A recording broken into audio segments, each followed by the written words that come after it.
This is the first video I've done since June. Been a while, got myself sorted. I've got one of them microphone thingies because I was watching back my other videos yesterday and I'm like, wow, really quiet and everything, so got myself sorted with that. I'm going to go through my 8 favourite fiction reads of 2021. I've put them in order from like best to worst, but obviously it's not worst, it's the 8th best book I've read this year if it's number 8. Number 8 is Gentleman in Moscow by Amor Towles. This was the first book that I finished this year, I think. Like going into this year, I didn't really read much fiction. I always used to read non-fiction, but I wanted to just pick up a bit of fiction like at bed, like when I'm getting in bed on a night. I just wanted to read something just to wind you down. You don't really want to be reading like serious fiction stuff just before you're going to sleep. So I picked this up because just interested in like Russian history, Russian Revolution, that sort of time. This starts in 1922. It's about some basically like posh, aristocratic Russian dude, and he's put under house arrest in Russia, and it just follows like his life and how it's switched from living this life of luxury to being under house arrest. Yeah, just a really good read and a good one for me because it kicks me off reading a lot more fiction. Number 7 is The Secret History by Donna Tartt. Set in America in this college, and we follow this like little bunch, I think 4 or 5 of them, these students who do like classics and Greek and all that sort of stuff, and just basically something happens and there's consequences of something that happens.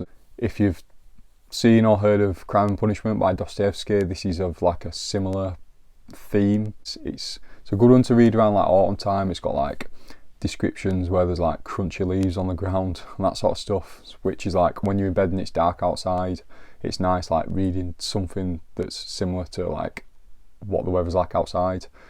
Just sets the scene quite nicely. Bit different to anything I've read before. I've not really read anything like this, and just, yeah, good writing, really enjoyed it. I understand the hype, but I wouldn't hype it as much as it's been hyped, but definitely one that I just recommend you read. It's just a good read. Number 6 is Norwegian Wood by Murakami. Was this the first Murakami that I read? No, I don't think it was.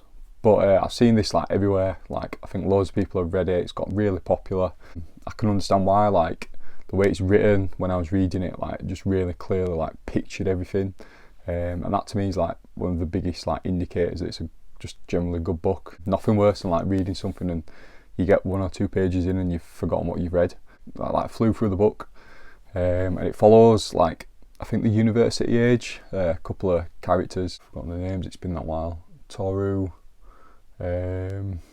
Kizuki, Naoko, probably butchering names, set in Japan, and it's just a good like of that age of character, like Normal People, the TV show, just books like that. If you're wanting to read something of that sort of age, this is probably like the best there is out there. Yeah, good read, really enjoyed it, and I'm only reading more Murakami because of it.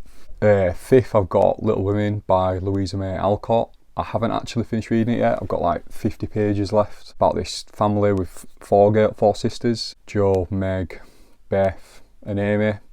They're all really different people but all really close-knitted family, and we just tells a story of like the different lives that they lead.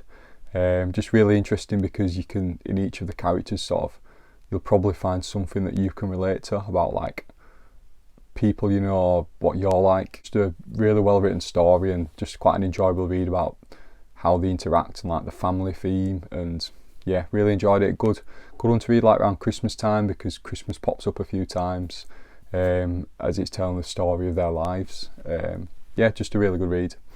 Number 4, I've got The Godfather by Mario Puzo, about a mafia family in New York basically. They're from Sicily.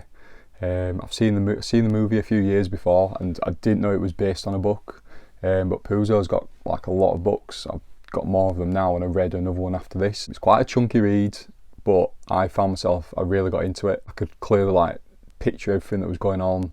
Yeah, just really enjoyed it. I've not read anything of this sort of genre before and really enjoyed it, and I'll probably end up reading more of his books now. Good one like in the summer, like when you're just chilling in the sun, quite a chunky one to get stuck into and spend ages reading it.